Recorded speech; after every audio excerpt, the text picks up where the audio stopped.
Hello प्यारे दोस्तों, स्वागत है आप सबका। आज टेस्ट का विषय था अपना चौहान राजवंश और इसकी आंसर की एनालिसिस, जो भी आप इसको समझना चाहो कहना चाहो हम बात कर रहे हैं। टोटल प्रश्न देख लेते हैं कितने प्रश्न हैं। कुछ को लग रहा होगा कि ये तो आपको पहले ही पता होना चाहिए। तो 40 क्वेश्चन है, लगभग 30 से 40 प्रश्न है जो हर टॉपिक के हम जो हल करेंगे। और यहाँ पर चौहान राजवंश के भी कितने प्रश्न हल करने वाले हैं हम, पूरे के पूरे 40 प्रश्न हल करने वाले हैं। तो शुरुआत करते हैं। इन 40 प्रश्नों में बहुत ही मतलब आसानी से आप जो चौहान राजवंश से मैक्सिमम जो पॉसिबल प्रश्न है उनको देख लेंगे और समझ पाएंगे कि एग्जाम में किस तरह का प्रश्न आ सकता है, क्या चीज़ें आपको याद होनी चाहिए। तो शुरुआत करते हैं।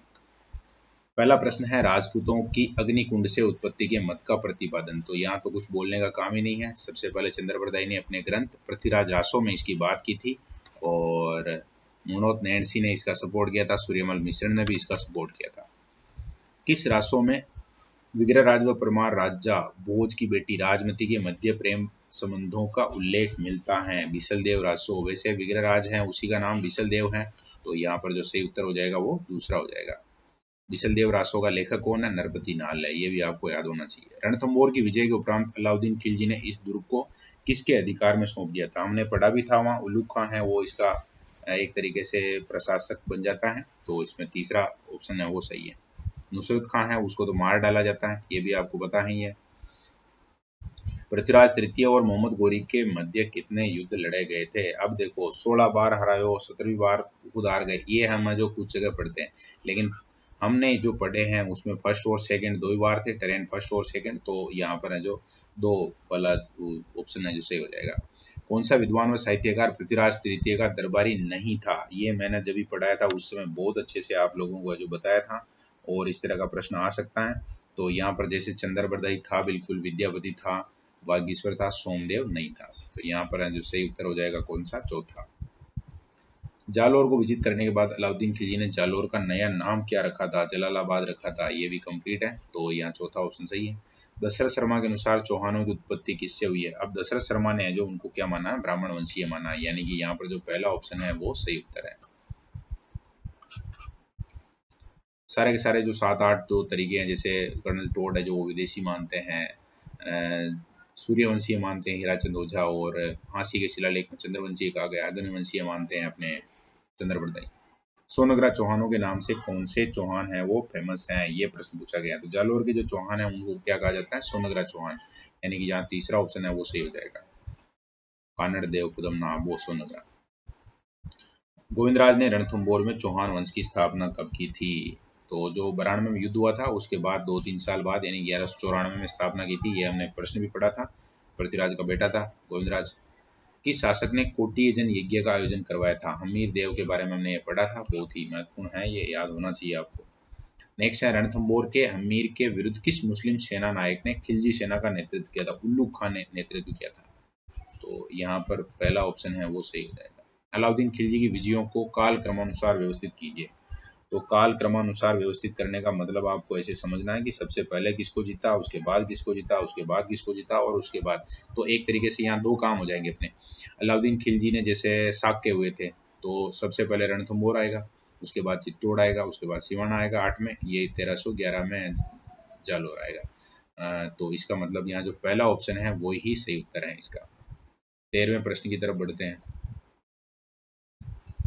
हमीरदेव चौहान ने अपने जीवन में कुल कितने लड़ाइयाँ लड़ी थी? अब हमीरदेव के बारे में ये प्रोप जानकारी मिलती है कि उन्होंने 17 युद्ध किए थे, तो यहाँ जो सही उत्तर हो जाएगा वो कौन सा हो जाएगा? 17, यानी कि सी वाला ऑप्शन सही हो जाएगा। और एक जो भी लास्ट वाला प्रश्न था उसमें एक थोड़ी टेक्निकल मिस्टेक, अभी क्योंकि वीडियो बना रहा हूँ मैं तो हमें थोड़ी बात करनी चाहिए। जैसे रणथंभौर है उसका वर्ष आपको पता है कि 1301 है, फिर चित्तौड़ का आपको बहुत अच्छे से पता है कि 1303 है, फिर यहाँ 1300 सिवाना में क्या था 8 है, सातल सोमवाला, और जालोर का कितना है 1311। तो आप जो एग्जाम में कभी इस तरह का प्रश्न आ जाए तो वो वर्ष जो याद है उनको इस तरह से आप जो काल क्रमानुसार व्यवस्थित करने में यूज कर सकते हैं। यही बात थी, आगे वापस से आ जाते हैं अपन उधर। कौन सा कथन पृथ्वीराज चौहान के बारे में असत्य है? असत्य कथन का पता लगाना है।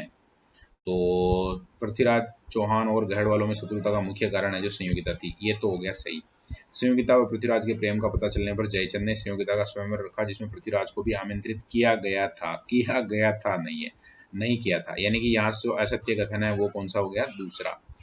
उन्होंने जो थोड़ी मतलब चालाकी तो क्या कह सकते हैं, एक तरीके से जो द्वेषता है इस कारण से उनको नहीं बुलाया था। जयचंद गढ़वाल है वो पृथ्वीराज का मौसेरा भाई था। आप कुछ को लग रहा होगा कि मौसेरा भाई था, फिर ये शादी विवाह का ये मामला कैसे था, तो उस समय के राजाओं में ये समस्या नहीं, मतलब ये परंपरा थी। दिल्ली का राज्य प्राप्त करने को लेकर जयचंद और पृथ्वीराज में भी वैमनस्य था। तो दो कारण हो गए एक तरीके से, क्योंकि इनका ननिहाल दोनों का दिल्ली था।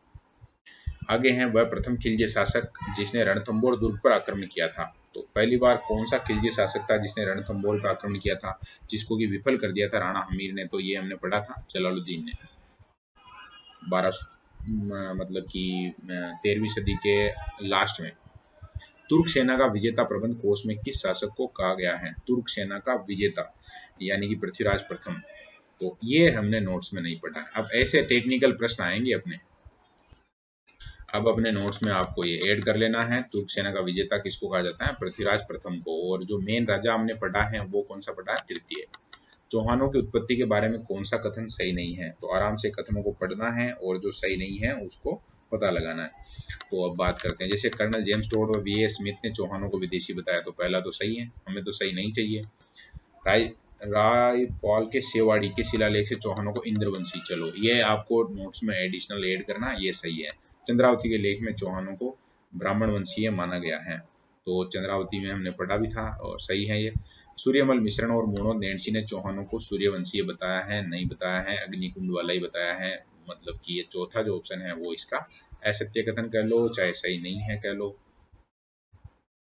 सही उत्तर वह दरबारी विद्वान जिसके कहने पर वीराराज चतुर्थ ने एकादशी के दिन पशु वध पर प्रतिबंध लगा दिया था। ऐसा मतलब दरबारी खतरनाक कौन था, तो वो था धर्मघोष सूरी। पहला ऑप्शन है वो सही हो जाएगा। विग्रहराज द्वारा निर्मित संस्कृत पाठशाला को मोहम्मद घोरी ने के किस सेनापति ने तुड़वाकर मस्जिद का निर्माण करवा दिया था, तो कुतुबुद्दीन ऐबक ने। तो ये तो क्लियर ही है, पहला ऑप्शन है वो सही है। पृथ्वीराज चौहान और चालुक्य राजा भीमदेव द्वितीय के मध्य संघर्ष के प्रमुख कारण कौन कौन से थे, तो सारे के सारे कारण आ जाएंगे इसमें। देखो, एक तो हो गया कि भीमदेव द्वितीय ने पृथ्वीराज तृतीय के पिता की हत्या की थी, हत्यारा था वो। चालुक्य राजा भीमदेव द्वितीय शाकंभरी को अपने राज्य में मिलाना चाहता था, मतलब महत्वाकांक्षा भी थी, प्लस ये ही है पृथ्वीराज ने आबू के परमार नरेश सलग की पुत्री चिनी से विवाह कर लिया था, जिससे भीमदेव द्वितीय नाराज हो गया था। तो सोमेश्वर चौहान का हत्यारा भी ऐसे माना जा सकता है कि भीमदेव द्वितीय था। तो यहाँ जो सही उत्तर होगा वो कौन सा होगा, उपयुक्त सभी। और यहाँ 20 के बाद 21वें प्रश्न की बात करते हैं।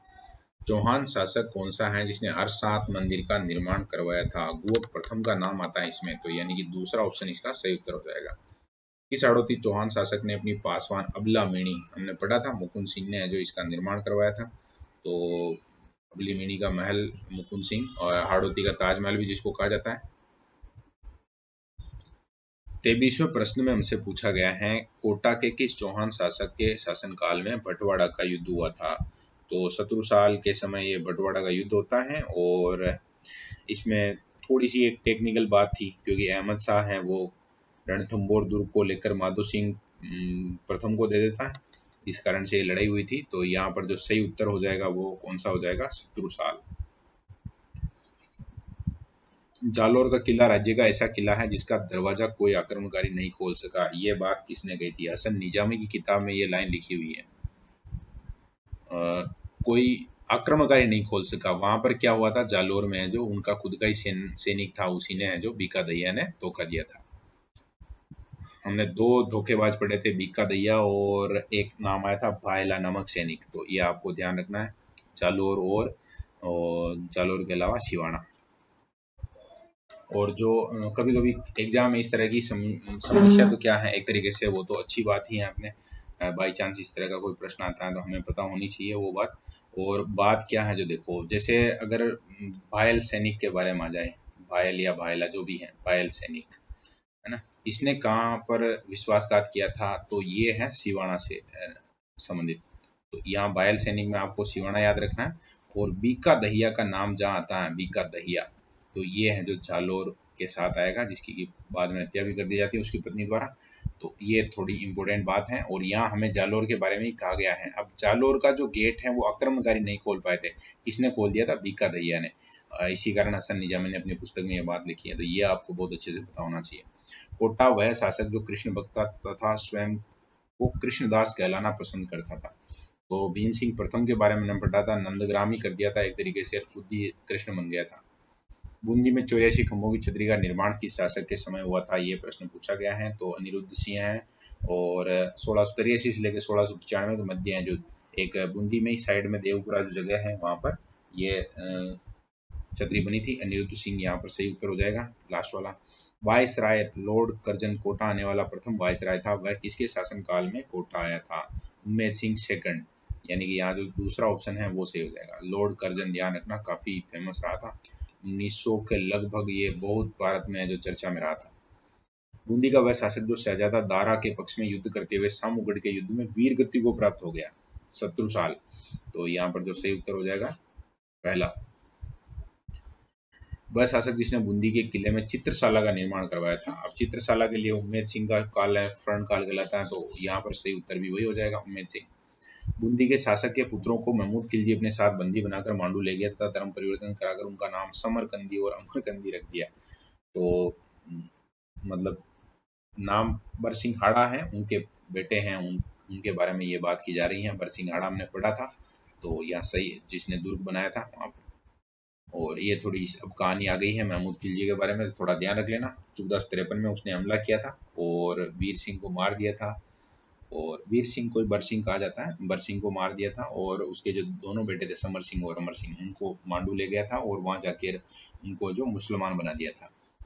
किस मुगल सम्राट ने कोटा महाराव भीम सिंह को पुरस्कार स्वरूप शेरगढ़ का किला प्रदान कर दिया था? फर्रुख शेर ने, और ये हमने देखा भी था, फिर उसने फर्रुखाबाद कर दिया था बूंदी का नाम। 31 के बाद आगे हम प्रश्न नंबर 32 को देखते हैं। 32वां प्रश्न है, रणथंभौर का वह चौहान शासक जिसने लगभग 32 साल तक शासन किया था। तो इसमें थोड़ा आपको सावधान रखनी है, कभी भी दिमाग एडवांस नहीं लगाना। देखो 32 खंभों की छतरी अमीर देव ने बनाई थी, लेकिन उसके पापा के शासनकाल की याद में, तो फिर वो जेतर सिंह है, जो यहाँ सही उत्तर हो जाएगा। और 33वां प्रश्न देखिए, 33वां प्रश्न है, जालोर के साके के बारे में कौन सा कथन असत्य है?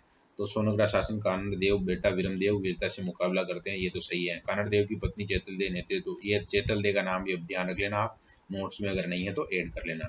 कानड़ देव के सेनापति दहिया पीका कांजर ने दुर्ग पाने के लालच में आकर दुर्ग के गुप्त रास्ते शत्रु सेना को बता दिए थे, ये भी बिल्कुल सही है। अभी हम जस्ट बात ही कर रहे थे जालोर के बारे में।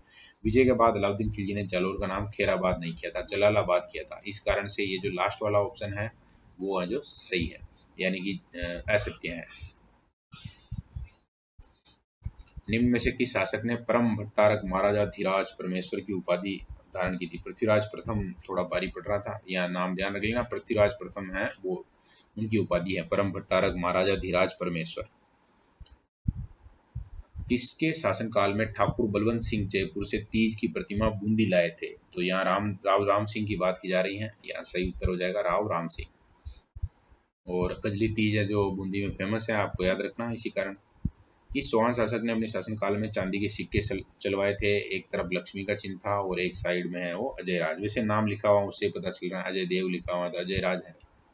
इस चौहान शासक ने नाडोल में अपनी कुलदेवी आशापुरा माता के मंदिर का निर्माण करवाया था? तो आशापुरा का निर्माण करवाने वाले हैं लक्ष्मण सिंह, यहाँ जो चौथा ऑप्शन है वो सही है। 38वां प्रश्न है, गौरी ने गोविंदराज को अजमेर का प्रशासक नियुक्त किया था, परंतु गोविंदराज ने के चाचा ने उसे अजमेर से भगा दिया था। तब कुतुबुद्दीन ऐबक ने उसे, अब यहाँ जितने नाम हैं उनमें अब देखो 1194 में स्थापना की थी रणथंभौर में, तो निश्चित रूप से यहाँ पर सही क्या आ जाएगा आंसर, रणथंभौर। 2.5 दिन के झोंपड़े पर किस सूफी संत का उर्स पड़ता है? तो पंजाब शाह का, कभी आ जाए बाई चांस नाम तो आपको ध्यान रखना है। 2.5 दिन का झोपड़ा वैसे क्या है, मस्जिद है, ये ध्यान रखना, झोपड़ा नहीं है, झोपड़ी नहीं है, मस्जिद है वो, नाम उसका 2.5 दिन का झोपड़ा है। 1308 ईस्वी में सिवाना दुर्ग के शासक सातल देव के नेतृत्व में वीरों ने केसरिया, और फिर जो मतलब महारानी थी उनका नाम यहाँ पूछा गया है, तो मीणा दे थी। यहाँ मीना दे है, लेकिन यहाँ मीना दे लिखा हुआ, कोई बात नहीं, अभी आपको याद रखना है। तो नेतल दे और मीना दे 2 नाम आए हैं, दोनों नाम नोट्स में नहीं थे अपने, तो एडिशनली ऐड करना है। 4 से 5 प्रश्न ऐसे हैं जो अपने नोट से बाहर हैं। जैसे पृथ्वीराज प्रथम के बारे में 2 फैक्ट आए हैं यहाँ पर, और इसके अलावा 1-2 ऐसे थे, जैसे वो अभी हम बात कर रहे थे, जैसे बरसिंह हाड़ा के बेटों के संबंध में एक महमूद खिलजी वाली वो घटना का जिक्र हुआ है, तो वो वहाँ पर आपको एड ऑन कर लेना है। बाकी ये जो इस पेपर में जरूर आपका स्कोर है जो शानदार रहा होगा, क्योंकि प्रश्नों का स्तर भी ठीक है और लगभग सारे प्रश्न हैं वो एग्जाम में आने जैसे हैं। तो अगर कोई प्रश्न आपको नहीं आ रहा है, निश्चित रूप से आप उसको एड ऑन करते हुए याद भी करना पक्का। ओके, धन्यवाद।